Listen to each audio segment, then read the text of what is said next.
1600 crore અકાઉન્ટના password leak થઈ ગયા છે, જેનો મતલબ છે તમારા Google, Apple, Facebook, LinkedIn, Instagram, Snapchat, including VPN, social media લોગિન્સથી લઈને ગવર્મેન્ટના અકાઉન્ટના પાસવર્ડ લીક થઈ ગયા છે. પણ હવે આ તો થઈ ગયું છે, એનું આપણે કંઈ નહીં કરી શકીએ, પણ આપણે એનાથી બચી કેવી રીતે શકીએ છીએ એ વધારે અગત્યનું છે, અને એ જ આજે હું હેલી તમારી સાથે આ વિડીયોમાં શેર કરવાની છું.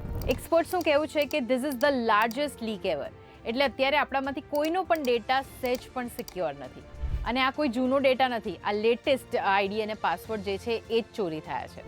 અને આ બધું કેવી રીતના થયું એ જાણવાનો પોઈન્ટ અત્યારે સહેજ પણ નથી બનતો. અત્યારે અગત્યનું શું છે કે આપણે આનાથી બચી કેવી રીતે શકીએ. તો સૌથી પહેલાં જો તમારું અકાઉન્ટ કોમ્પ્રોમાઇઝ થયું છે કે નહીં એ તમારે જાણવું હોય તો તમારે એના માટે આ સાઇટ ઉપર જવાનું છે. haveibeenpawned.com ઉપર જઈને તમે તમારું ઈમેલ આઈડી નાખી દેજો અને પછી ચેક કરી લેજો. જો અહીંયા 3 એપ્લિકેશન થ્રુ મારો ડેટા પણ બ્રીચ થયેલો છે, પણ અત્યારે હું સિક્યોર છું કારણ કે આ ડેટા બ્રીચ 2018માં થયો હતો.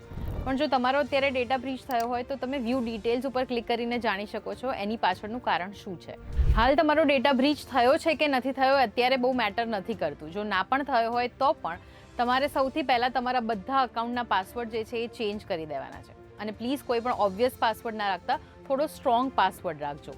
તમે પાસવર્ડ મેનેજરનો યુઝ કરવાનું રાખો કારણ કે એનો જે પાસવર્ડ હોય છે થોડો સ્ટ્રોંગ હોય છે and it is hard two gas. અને પોસિબલ એપ્સમાં 2 ફેક્ટર ઓથેન્ટિકેશન ઓન કરી દેજો. અને હવેથી તમારો આઈડી, પાસવર્ડ બધું નોટ્સમાં લખવાનું બંધ કરી દેજો. એક પેપર અને પેન લઈને એમાં લખજો કારણ કે આજના ટાઈમમાં એ વધારે સિક્યોર છે. અને એટલે જ FBI વારંવાર આપણને વોર્નિંગ આપી રહ્યું છે કે કોઈ પણ રેન્ડમ લિંકની ઉપર ક્લિક ના કરો.